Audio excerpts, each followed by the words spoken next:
In the Approachables, I played bass guitar. My name is Ben Van Dyke. And I guess I sang a little bit of backups, maybe a couple words. My name is Phil, and I played keyboard and sang some vocals, wrote some songs. I just would drum and provide a slightly wobbly beat to everything. And I don't know, just writing songs like most of the other dudes. And my name's Adrian Boss, and I was the guitarist and I guess sometimes vocalist, rhythm guitarist and sometimes vocalist, sometimes lead vocalist for the Approachables. I'm Marco, and I played guitar and keyboards and sang a lot of backups. My name is Jason Stone. My role in the Approachables was playing the guitar. I was a lead guitarist, and I also smacked some tambourines and played a harmonica every once in a while.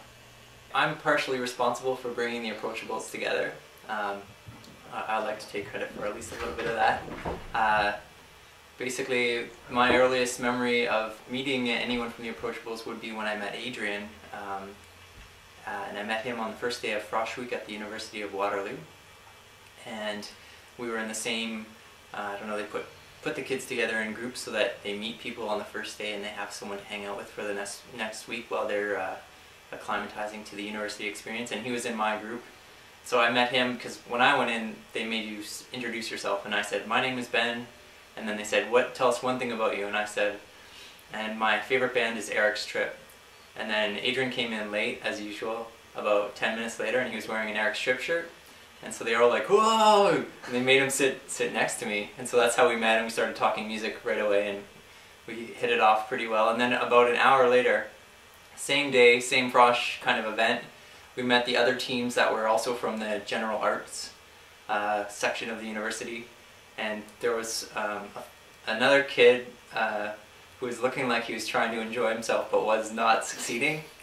And so I reached over and I was like, "Hey, my name is Ben, how's it going?" Because I was of the mindset that this is to meet people, so I'm going to try and meet people. And that turned out to be Dave Fox.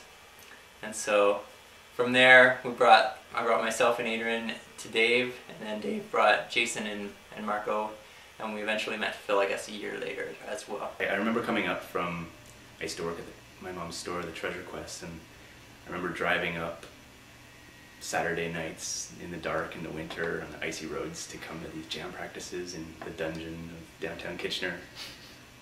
dating back to 2000, I think it was, maybe. I don't think went any further back. But I remember playing at the SLC was like our first show, I think, yeah. Yeah. And I remember the way the recording sounded and such. I think the way I remember it was I was in a band called Guard with Dave and Ben and David Eby, and that band sort of, for whatever reason, started to fall apart, and we started jamming, and I think Dave and Ben might have been in another band with Phil called Moncherie at that time, and so I think maybe, I don't know exactly why everyone started playing together, but there was definitely this absence for me from Guard, so I wanted to get something going.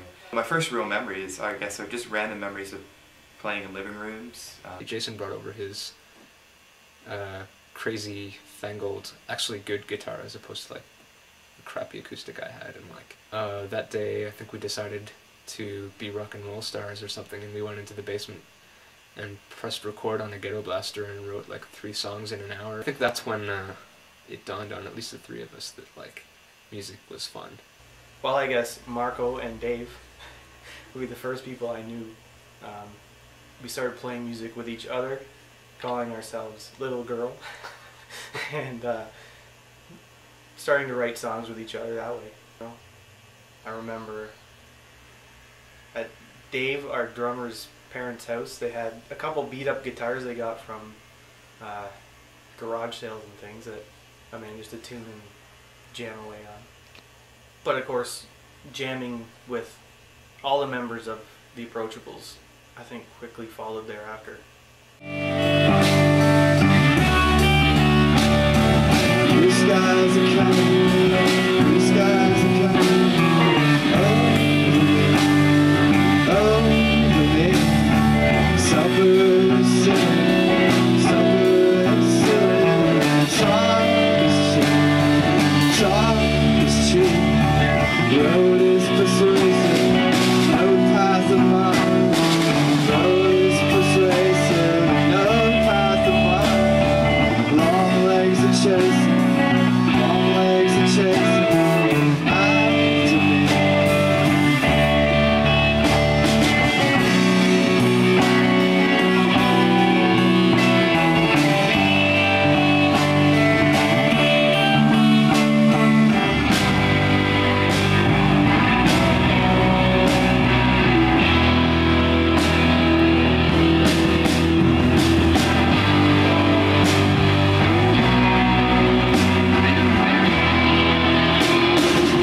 people dying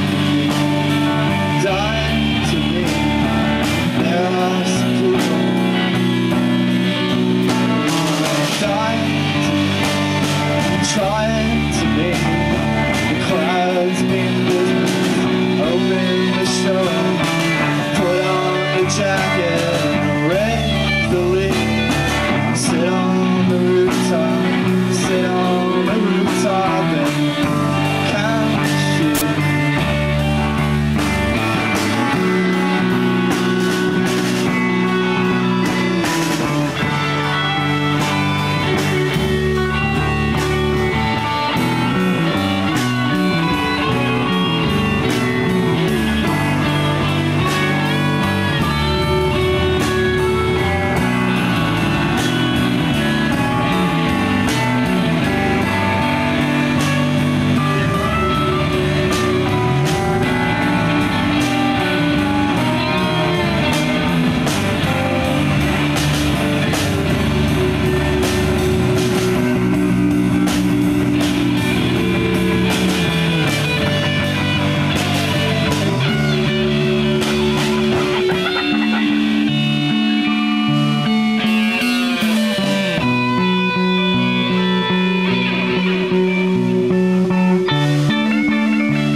As the Approachables, we never had a clear idea of what we were doing while we were doing it, which is part of rock and roll, sort of, in terms of authentic rock and roll, or, you know, why kids start doing rock and roll.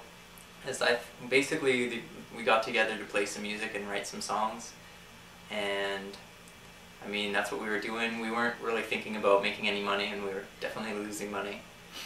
Or not losing it, but spending it. And I mean, each of us were probably there for slightly different reasons, but I think the main one was to like make some songs and play some loud music. And I don't know, mostly it was just, I don't know, being part of a group, making something cool, I guess. Kind of like just in the business of like being like lazy and, you know, but at the same time coming up with really cool songs and then playing, but you know, no one's really the focal point, so an audience or something would have nothing to latch on to as far as like, unless they latch on to the entire thing. The Approachables for me were probably about something to do on a Saturday night combined with, I mean, I really wanted to be a musician, I think.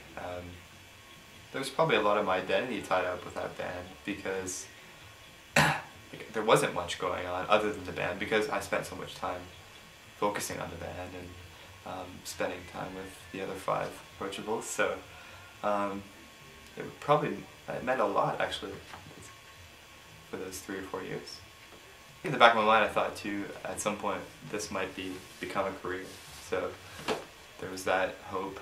I don't know if I ever let myself dwell on that too much. I mean, I put a lot of effort into the band. I certainly didn't treat it like it was just a pastime or something, but I don't know how much I tried not to think too hard about whether we'd make it or not, because I really didn't think what I heard ourselves playing, I never really thought that it would catch on.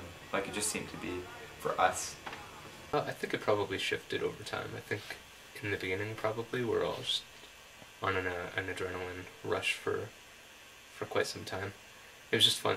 It was fun to get together and be understood musically, and you know, be in a room full of people that were generally cooperative in making something cool happen, or making something work together in terms of sounds and that sort of thing.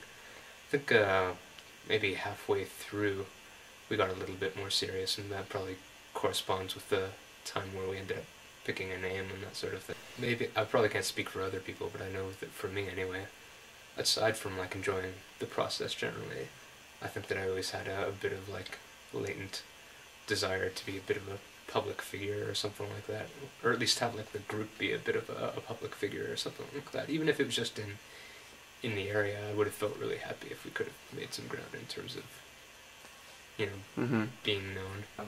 I never wanted to be in a band if it wasn't going to be fun. I never wanted to put that much effort into it. I mean, financially, being in a band, in an early band, is just a money hole. You keep pouring stuff into it, upgrading your equipment, and on and on and on. So it was always about fun.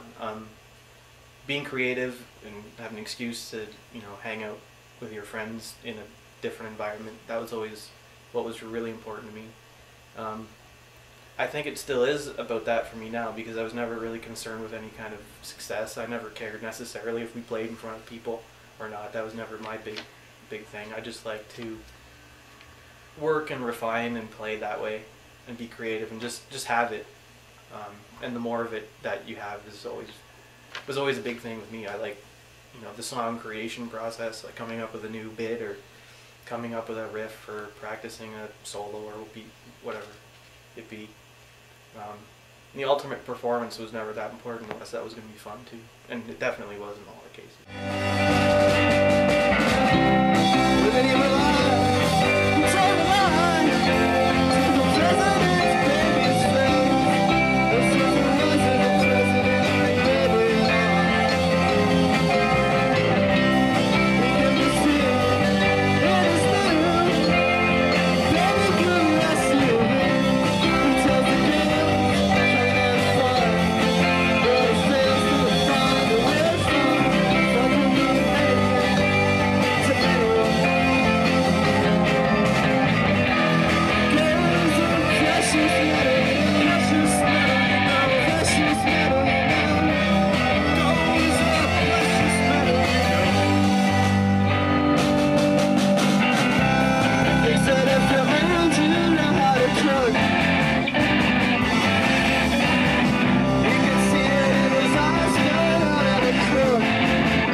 The Approachables actually, as a name, came from a line of an older song.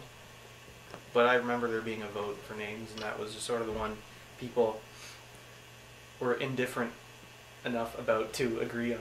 Just a long, arduous process. My memory, I think we did it through email. I think Dave came up with the name. I remember the Approachables was, I think, Dave's suggestion. Yeah, it was my name. To me, it was just like funny because it reflected us being antisocial and having a name that implied that we were social or nice. I'm trying to remember some of the other names. I can just, off the top of my head, I can only remember like Semaphore. Although I really liked the Well Wild Hearts. Talking with Dave about it recently, so I remember Semaphore now. Sort of inside jokes about like one person might have had, and I don't know. I can't think of anything else other than Sasquatch, the Bigfoot.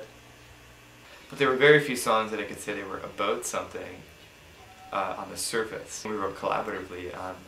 I'm sure we all pitched lines that would seem completely random to the rest of the band, but to the person who submitted or pitched the line, probably had a lot of meaning. So it ended up being this song about you know, that each person could walk away thinking something completely different about it. Some of them were just absurd for the sake of being absurd, like Snowy Bo Bips, or writing songs about, you know, we did like the Paul McCartney thing, writing a song about an absurd sort of character, right? Definitely didn't have a message, and like a lot of what we ended up writing about were just bizarre character sketches. We had a song about like an elderly lady falling in love or something. It was Silver Velocity.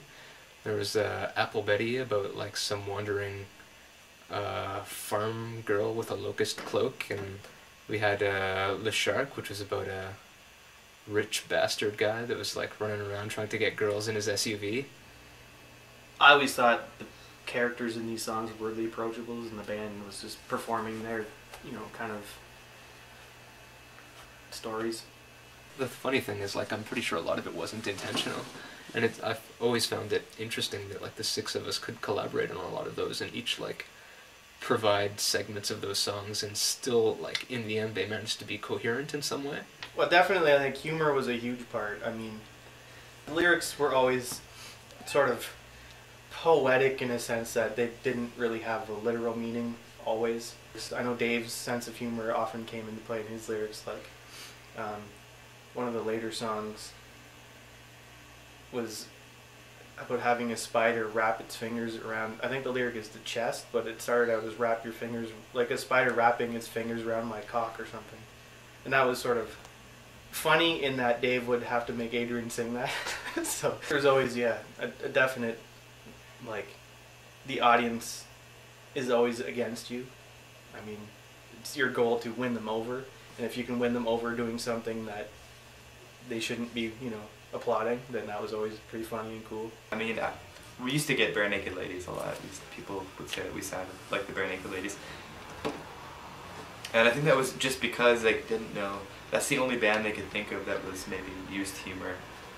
I mean, there are definitely other ones out there, but I think that's one of the biggest bands that you've got, like, who else? Bloodhound Gang, or like, there are very few bands out there at the time that would be considered funny bands, but I think we used it in like a radically different way. I mean, I always was sort of offended, because obviously I didn't really like them that much, but offended in that, I mean, I thought the songs might have been funny, but they were oftentimes just, they weren't out, there were no punchlines. I don't think there were ever any punchlines, and if they were funny, I mean, it was only because there was some really inventive wordplay. I mean, even I think it reflected the music itself. Like, there were so many odd and weird changes going on, and the lyrics, I think, are great. They're awesome. Like, I think they're funny, but they're often funny, and the humor is just masking something, some sort of angst. Like, I always thought the lyrics were pretty angsty, and that they were always hinting at something, but never quite saying it. And I always thought they were really evocative. So there's a lot going on there, and if you can look past the fact that maybe you've never heard words put together in that way, if you really think about it, I think there's a lot there.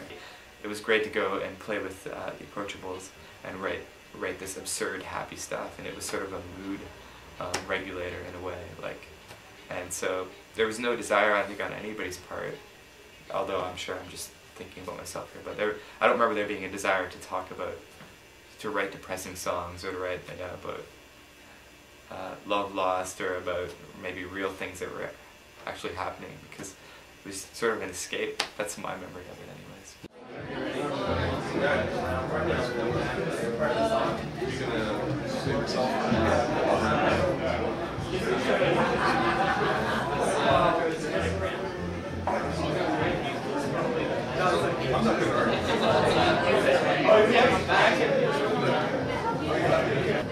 This song's called 5U.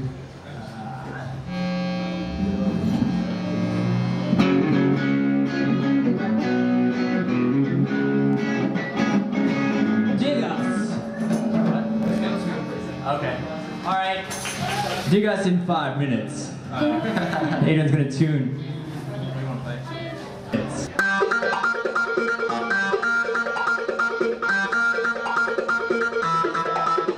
And now, from the deepest unknowns of Kitchener's sewer system, ladies and gentlemen, the Approachables, featuring Pedrosa, Dave, the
bad joke. All right. That's our next. 5, 4, 3, 2, 1. Dig us!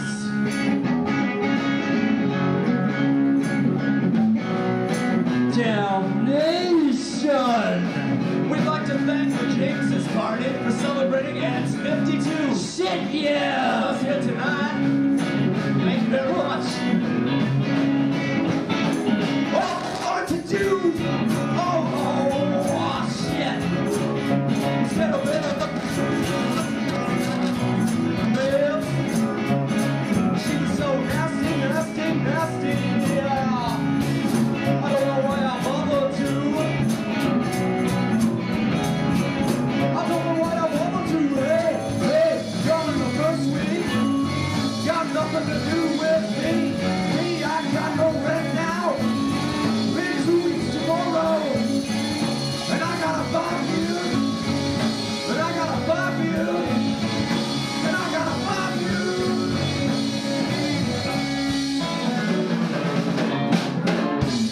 Woo!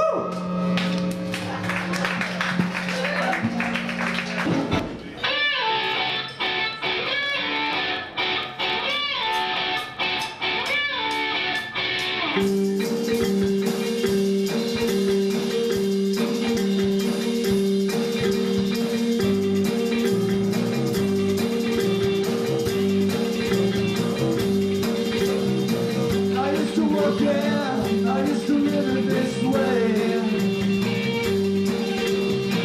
I used to roll it around, sitting fruit by myself.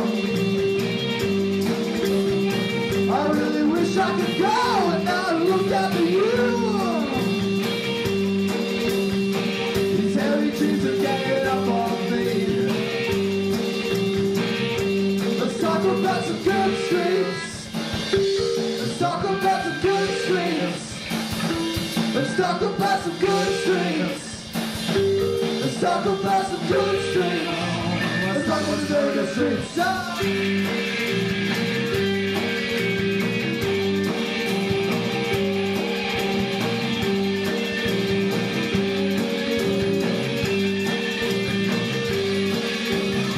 That's what we'll be the kids in the year 2016. Jumped on the counter, grabbed myself a tree.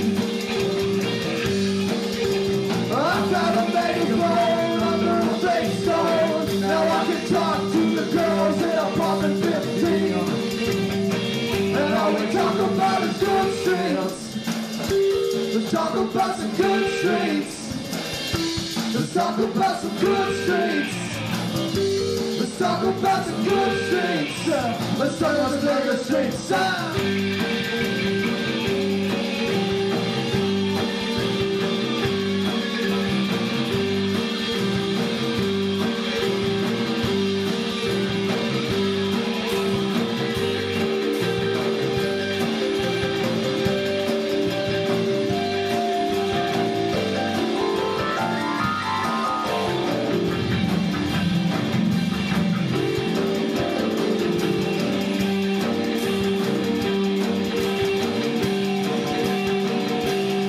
about some good streets.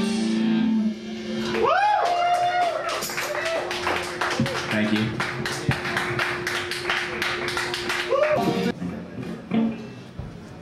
It's tough fitting 6 people on this thing. This song was written in university.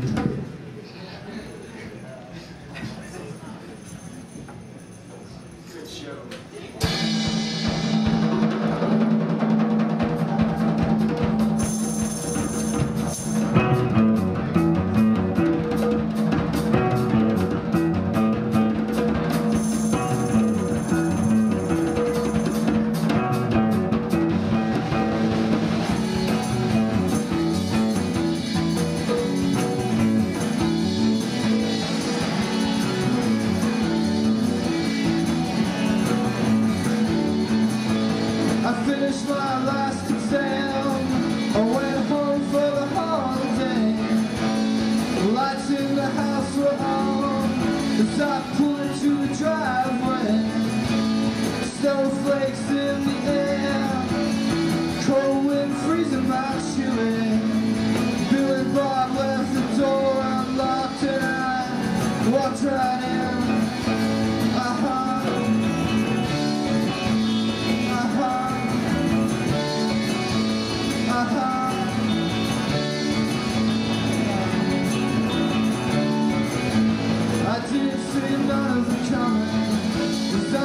just flicked on the light switch. Surprise, surprise, a party for me. I can't take this goddamn season. It can happen to you. It can happen to anyone. It can happen to you. Oh yeah, it's the last thing that I want. You gotta let me explain. I didn't think she'd be there with a little drunk cinnamon gas.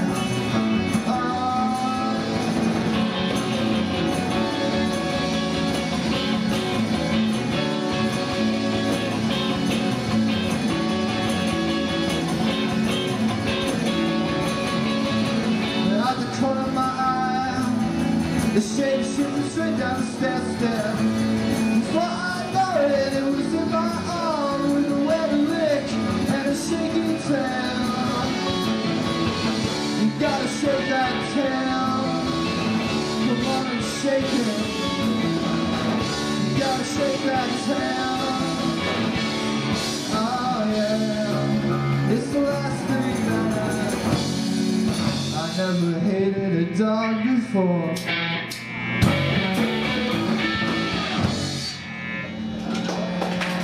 Thank you.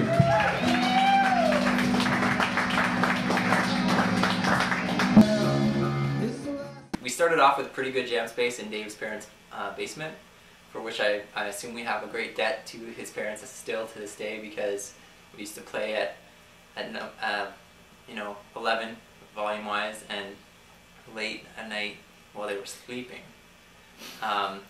And basically, I mean, we played there for quite a while until eventually I guess we got kind of kicked out of there with, you know, for obvious reasons and due to our own fault rather than, you know, Dave's parents not being very gentle people or anything like that. And so we went to, I guess in Kitchener we had our first jam space, and it was in the basement below a bookstore and a bunch of other stuff. And it was in our, well, the basement itself was basically a rough neighborhood full of punks. The first one was really sketchy. In a dungeon with people doing questionable things in the room to the right as you walked in. Looked like they were all big men sitting around a table with like needles or something.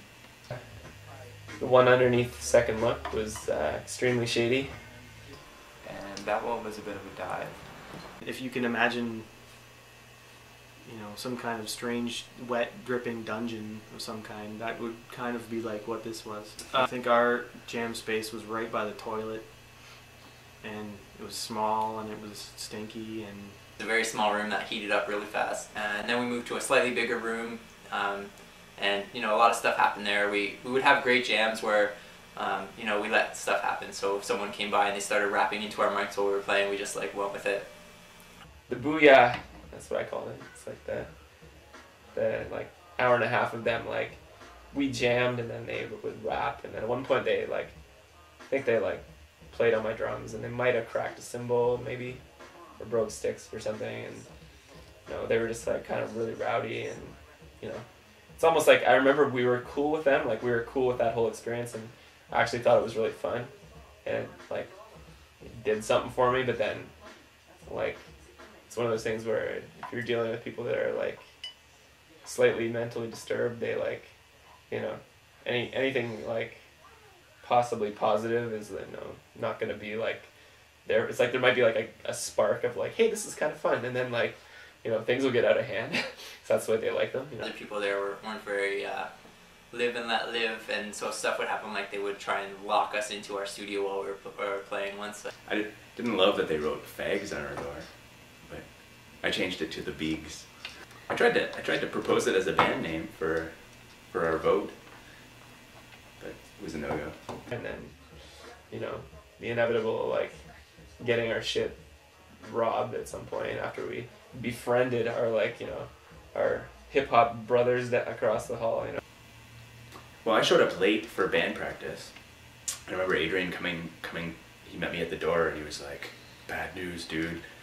He's like, "We got robbed." Or all the spaces were rented, and I don't think they're rented for music. I think they're rented so people could have a place to shoot heroin with their eyeballs and stuff in Kitchener without getting caught. But yeah, it was broken into by kind of the same people. We had good jams there, but as a location it sucked. I mean, the security was crap, and I mean, if you lock your door, someone could just push through the drywall and take whatever they wanted to if they wanted to.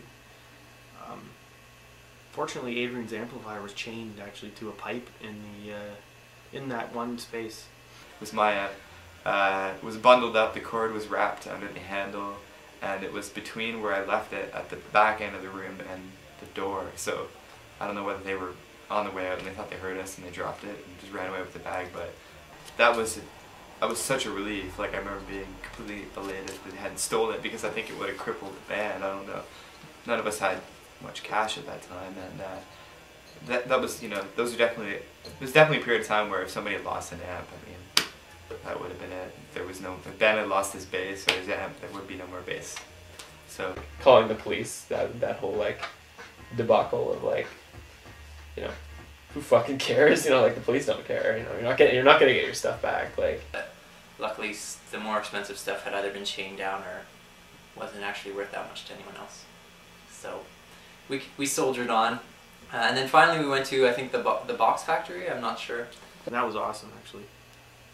That was a space where people there were kind of more dedicated to playing music. There's always music going on. Had great security. We had a really, really big space. A huge room for 6 of us. There was a couch. People would, you know, be crashing the couch there. Musicians that actually probably had some prospects were there, and like the Miniatures and, you know, these other bands that played Nickelback and whoever, like probably pretty solid Nickelback cover bands. And I think at that point we sort of realized that was more the careerist jam space. So and that was probably that was a good jam space where we put pictures up on the wall and hung lights from the ceiling and spent a lot of time, like 2 nights a week maybe. And that's when we were honing our songcraft and working on playing the songs too. You know, that was probably where we made the most like progress musically, as far as, you know, like getting songs to be like polished up and stuff. But the odd thing was we didn't connect at all with any of the bands in that space. I don't remember ever connecting with anyone. I do remember, like, speaking of like maybe the music scene or bands that were in the area, this only really happened once, other than like bands that were touring through the area. But once we went to an open mic night and we saw this band called Firebush, and we were so excited. The guy was kind of like a Iggy Pop or Lou Reed, the frontman, and we were like, "Oh, Firebush is amazing!" And we were so excited about meeting them. But of course, we were somewhat antisocial, or maybe not very forward, I guess.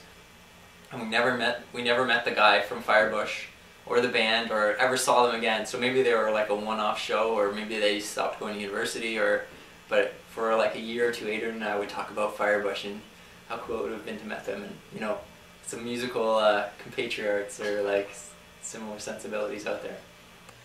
Definitely the number one favorite moment, I think, on stage would probably be when Adrian said he was going to puke. Or the Approachables, I think I'm going to puke. That was pretty cool. We were trying to figure out some stage gimmick, showmanship kind of thing, where we would introduce each other and we would do shots and while we were introducing each other. So Adrian was the MC, I guess, in this situation, and he was supposed to be like, "This is Ben on bass and he's doing a shot of rum," and then I would do my shot. And then, you know, he did that for everyone. He did Dave. Phil actually did a shot of water, I think, so Phil was trying to maintain some level of decorum and professional musicianship. And then when it came to Adrian's turn, I guess Adrian wasn't really of that mindset, the same as Phil. He was more, have a few beers before the show. And then he did his shot. He's like, "My name is Adrian, I'm going to do a shot of whiskey." And he did a shot of whiskey. And then the next thing he said into the mic was, "I think I'm going to puke on stage." And then I don't know if the audience really heard him because there was no reaction. Drinking shots on stage and almost puking. I think the circus room was probably my favorite venue just because we did it so often. It was pretty comfortable. We kind of always just piled our equipment into the same locations and went at it. And the one I really enjoyed the most as far as a performance would be, I think, our 3-hour epic performance where there were no other bands on the set and we were required to fill an entire evening of music. So we played absolutely anything we could think of, stuff we had just come up with the night before, like 3 solid hours of performing music and getting progressively drunker as the night wore on. So that was probably my ultimate favorite.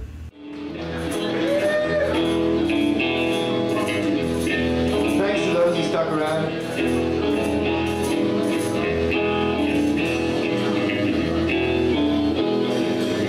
Jason drank a shot of vodka before we came on.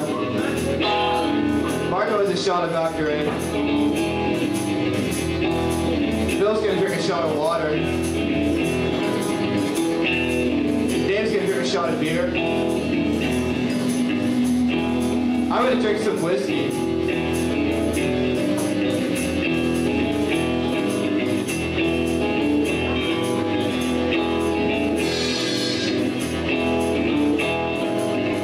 And I'm gonna puke on stage. That's gonna drink liquid cocaine.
learned that through different like avenues I've been down, you know, as far as like art and stuff goes. Like someone could be like, that's a piece of shit about something, and then the next person's like, oh my darling dear, my stars, I must have that in my living room. And it's just like, what, this piece of fucking garbage, you know? Like, okay, it's like, so who knows, right? It's like, you'd be like, take some like really 100-year-old lady and be like, make her listen to like, you know, Sex Demon and think she's gonna like, you know, like scream and have a heart attack, but she's like, oh, I like this. It's like, you don't know what to expect, right? Yeah. People just defy your expectations at every turn.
chasing mountains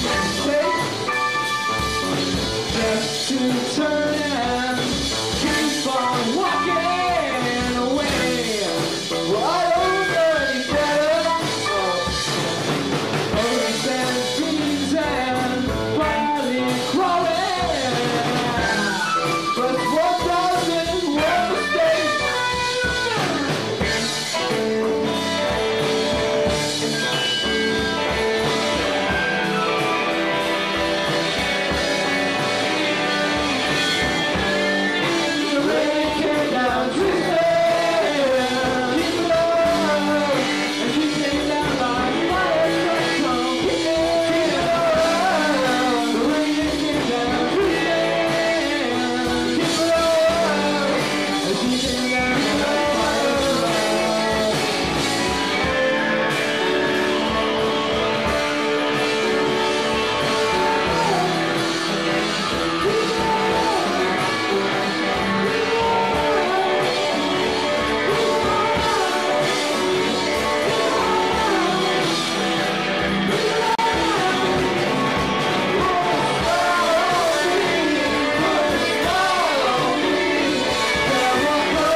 We also played a show one winter's eve where it was snowing like crazy in Stratford, in town. I think it was Stratford. Yeah, in Stratford, at this huge bar with Color of Each. That show was, I mean, the bar was crazy. There was lots of people there for Color of Each. We got that show because of an old coworker of mine was in another band called Color of Each. Mm-hmm. And we had stayed in contact, and I told him that I was playing, and he was like, well, why don't you open for us at our big, like, homecoming? And it might have been one of the most heavily attended shows we ever played, although nobody was there for us. I just remember, like stirring of, like, you know, like kind of a collective, like, what is this kind of reaction? And then we'd play, and it was kind of like, okay, you know, like, let's make way for a band that actually, like, really knows what rock and roll is all about, you know. Enter, you know, Creed. It's just the wrong mix of genres, probably. But the story was that we went out to some Indian restaurant in Stratford, mm-hmm. and we had a good dinner there. But then we left, and we were setting up our stuff, and then Adrian realized that his gear bag was missing, and mm-hmm. lo and behold, he left it in the Indian restaurant. I forgot a bag of Phil's keyboard bag, and so that was a big trauma. It's coming back to me now. It was a big trauma because we were going to put on this show, and I'd forgotten Phil's keyboard bag, and somebody went back to get it, I believe, and Stratford is an hour and a half, or an hour from Kitchener, and then we forgot the bag in a restaurant before the show started. And by then it was like 9 or 10 o'clock or something, and the place was closed. Yeah. And we were freaking out because, like, he didn't have any of his pedals or patch cords, and I think somebody's, like, power connector was, like, in there, so, like, we might have been without a keyboard too or something. Yeah. And so we ran around for, like, maybe 40 minutes trying to find out if there was any way we could get into that place again, and mm-hmm. we were pretty much resigned to be like, we can't play this show now. Yeah. And magically one of the Stratfordians mm-hmm. made some calls, and they knew the owner, and they went and opened it up and got her bag, and we can play it. Well, I just remember I thought we played pretty well that night. There was maybe 10 people that were, like, into us. The rest were just drinking and waiting for Color of Each. But I mean, that was pretty memorable just because it was a large show at an actual bar and outside of Waterloo.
also, I guess, played Toronto at the Reverb. Yeah, we did play at the Reverb. Totally forgot about that. And again, that was sort of a weird. We got these shows oftentimes not as a result of us promoting ourselves or looking for a gig, but sometimes they were just friends of a friend happened to be doing something. This was a coworker of mine, and somebody I worked with in Toronto was in a band that would play at the Reverb. So we got a show opening for them. I thought it was opening, but it ended up being, if I remember correctly, we ended up closing the show because it was a weeknight, and nobody really wanted to close the show. So we, as the band with the fewest fans, I think we had maybe 3 people there to see us, we closed the show. That was, you know, maybe not one of the best shows ever, just because I know I didn't have a great time, I don't think, because everyone left and I didn't like the other bands either. So, yeah, it was a bit disappointing, I guess. And the sound guy was a dick, too. The sound guy, he gave me heck for the way I was winding my chords, because he thought that they were his chords, and then when he realized they were my chords, he didn't care, but he showed me how to wind them because I asked him. Yeah, he was most sound guy, but I mean, I guess it can go to your head. It feels bad when you're playing with bands that like you've never heard, and then you hear them and you hate them, and then you have to play after them, and their fans they're not pushing for you. You know, it's like people are there to push them, and we're there as just kind of like an anomaly, and then we play, and it's like we probably didn't like. There probably wasn't one person there that like really gave a shit that we were playing. So yeah, we played the Reverb, which was big at the time. I mean, I remember carting our equipment through the streets of Toronto into the club, and that was really exciting. Anytime you hear like a woo, yeah, that's probably great. Yeah. Well, he did our website and stuff, so yeah, he put a lot of blood, sweat, and tears, yeah, in different ways into what we were doing, and that was really cool.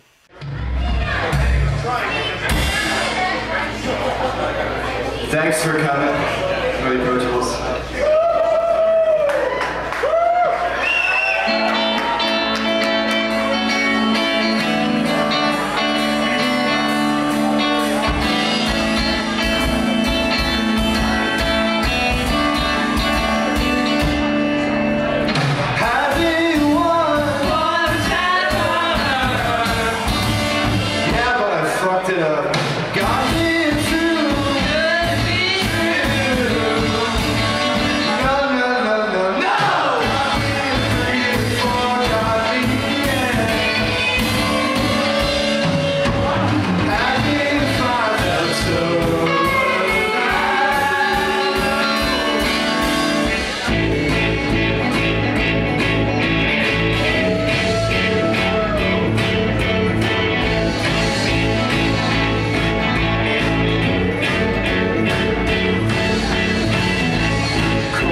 Approachables fans are probably our family. Girlfriends and parents. Friends and family, I think. Well, I can imagine who I would think would be our fans. Well, people that just like listen to like indie music and, you know, quirky rock, and that's about it. You know, I can't think of anyone who heard our music outside of knowing us and flat fell in love with us. But we never had a groupie, as far as I can tell. If we did, whoever knew that groupie didn't introduce that groupie to me. You know, like sessions of doing cocaine off of any naked girls' bodies or anything like that. So none of the good stuff, you know what I mean? There were a few people out there who really made things happen. Like, who it was really nice to have people who actually wanted to get the shows and who gave us, had positive feedback, and they had good taste in music as far as I was concerned. So it meant something to have those people like our music. No, actually, you know, there were some other friends who came. Like, I would play stuff for a guy who I used to work with, Jesse, who's a really great jazz drummer from Guelph. He came to a show once or twice, and I mean, there were people who appreciated us, but mostly I would say girlfriends and parents. We never made a real big effort to sell merchandise, but that's also because we didn't really have, like, we made merchandise, but because it was fun to make, but we weren't ever going to make $1 million in the way we handled business, I guess. So yeah, obligated fans were our fans. Although if they didn't like it, they didn't have to like it. So I mean, they did obviously like it. I mean, maybe they're just being nice. I don't know.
came into being in a weird time in Kitchener's musical landscape, because I think when I first came to school here, I can't remember when that would have been, sometime in the 90s, late 90s, I think. There were quite a few clubs, and it was a thriving music scene. I remember going with you and Dave and Ben to a club in the basement. It was on King Street. What was it called? The Volcano. The Volcano, that's right. I remember going there quite a few times. Miss Robinson's. And there were always these other clubs that I knew about that had shows, and we never went to. Like Moondog Cafe was one of them, and there were a few different cafes and bars in town, and it was really exciting first coming here, having a lot of shows and going to as much as I could. By the time we started playing, they had all closed, so there was really nowhere to play. There was the Circus Room, the Bomber, and a few other places. So I think just the environment wasn't very fertile to begin with. As far as independent bands and like where we were, I think your best shot at any kind of success would have been to get into that North by North, whatever it was, in Toronto. Yeah. Playing around Kitchener didn't really seem to get anyone very far that I ever saw or could tell. The Approachables did everything I can think of logically as a promotion. And I still have copies of a lot of this stuff, but we interviewed for the Waterloo school paper, the Imprint. I think we had 2 interviews, 2 big articles in that. We called up papers like the Kitchener-Waterloo Record whenever we were having a show, and they actually, I don't know if they reviewed a show or just mentioned that we'd be playing a show, but we definitely had a had feature on us or something. Yeah, they did. They had something about us for sure, because I remember giving a copy of the record to like my parents and things like that, just saying, hey, I'm actually in a paper. So, I mean, there's that. I mean, the radio station, the Waterloo radio station for the school played our CD, like, I think, 6 radio shows out of 10 people. I mean, not just to fill Canadian content, but people that honestly liked us. So everyone but myself in the band had some kind of arts training in school or whatnot. So we made our own posters, like, generate our own artwork, and that was photography or drawing it or whatever it might be, and plastered posters everywhere we could. We gave CDs upon CDs away to every bar and every sort of place that you could probably imagine yourself playing as a band. We gave those away, and then of course, I mean, anyone who wanted a CD or anything, friends, family, sure, why not, just gave those away. And then we also had shirts. We made shirts. There was the main design was just the name, the Approachables, on all kinds of shirts. Then we had the kissing people on the shirt. There's even like a Snowy Bo Bip shirt and a crazy demon cat shirt. I remember. I forget what that was for, but like we silk screened our own shirts and tried to sell those. We tried to sell everything, give them away if we had to. But I think our name, like, we were flooding it in Kitchener as much as we could, but I mean, the results you would never be able to tell other than, like I say, the Circus Room. Oh yeah, we remember that name. I mean, I think that, especially in Canada and KW and that kind of thing, there are so many things working against, like, artistic success in almost any, like, field. Like what? Field of art. Just, like, TV culture and things like that, and just... Working against? Working against, like, someone from this area, mm-hmm. or, like, any random place in Canada, meeting with much success, except for a couple of, like, cultural meccas, like places in Montreal, where I think the cultural climate is actually really different. Mm-hmm. And certain places in Toronto, definitely there's more of, like, a community and an audience, and maybe that's what I'm getting at. It's like, in Kitchener and KW in this area, I think that the audience for the kind of thing that we were doing is pretty minimal. Yeah. Maybe in a different place it would be a different story, but right here, I mean, like, basically like an industrial tri-city bedroom community type thing, where, like, the kids go out and do stuff sometimes. I mean, realistically, what do the adults do? They go to work and they come home and they're exhausted. There's just no buzz about anything. No one really was excited about hearing music, that it seemed. And if you were, you knew where to go, but you're only, 1 or 2 people. Yeah. And then if I look at it, like, logically too, I mean, there's a few people in Cambridge that I we went to school with. Like Dan Allen comes to mind. He was in a couple bands, and I mean, one band doesn't work out, you kind of form another one and hope that takes off. But I mean, half of everyone I know was in at least more than one kind of from that location. So but yeah, there's just no buzz. There's lots of good bands around here, I think. Like, I really have an identification with the Cambridge scene, maybe just because I semi-know those people, like the people from around there, so. And, I read, what was it, recently? Something about outsider music, which I'd never heard of before, but reading an article about that, it kind of struck home to me a little bit that we'd probably fit into that category of people that are like maybe naive and doing stuff off on their own, and sometimes really genuinely creative and like doing really fascinating stuff, but it's like, it's way below the radar. It's not even on the radar, you know. It's just people doing things for their own reasons and not caring what happens to it or something. Yeah. And somehow someone gets a hold of it. Yeah. I think if you create something that can be discovered, at least, you know, there's a chance that something will be discovered as opposed to having nothing that's discoverable. Even a Rockumentary / retrospective about a band that didn't necessarily even make it anywhere. How does that strike you? Strikes me as funny. So it's kind of like a bit of a comedy hour in a way. Well, I guess it would be, I think that the whole thing is an interesting idea, at least insofar as hopefully at some point maybe this would get into the hands of people whose taste kind of aligned with ours, and if that did something for them, I would be pretty happy. But I do remember when we stopped playing together, we had this huge, like we had, I mean, hundreds of songs as far as I was concerned. Though, if you consider the songs, all the songs that we had heard people submit, so I mean, you might have played a song once, and I might have played a song once, and if you consider all those songs, we documented all those one-timers, I believe. So we had hundreds of songs, and we recorded. Unfortunately, we didn't record high-quality stuff, but we had a lot of recordings of most of our jams and most of our songs. So when we ended, we had definitely over 100 songs, maybe 200 songs recorded, and you know, 100 of them were good, so that's a pretty good equation. That's just like the saddest part, I suppose. Just all these songs are out there, and they only exist on like fragile hard drives of, you know, a few of us. But I remember leafing through all those songs and compiling a CD and thinking there was so much more that I couldn't include, or but it was a big. That was a big realization. I guess when it ended, the big realization was, wow, we had a huge body of work, and it was, you know, a lot of it was really good. So, I guess that's it.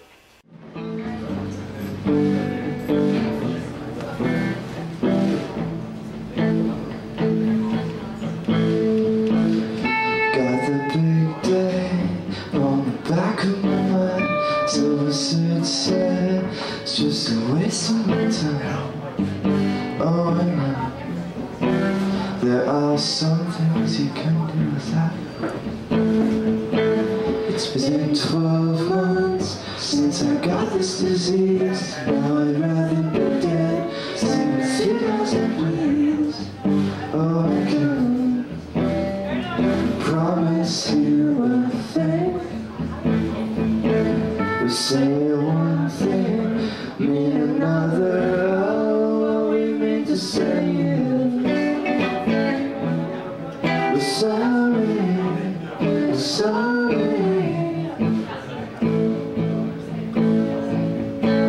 Say one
sorry, we're sorry.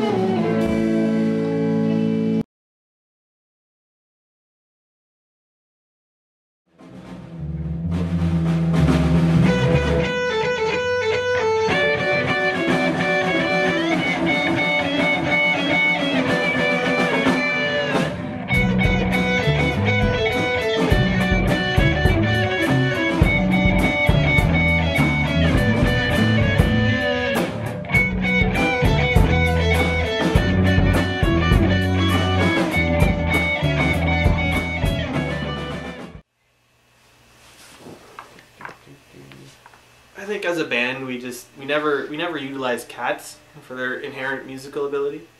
I think cats are an untapped resources, and personally that's where my music is headed now. I'm using cats in interesting musical ways. So you can look forward to hearing my musical stylings. Guitars and cats, really. I think it's the way of the future.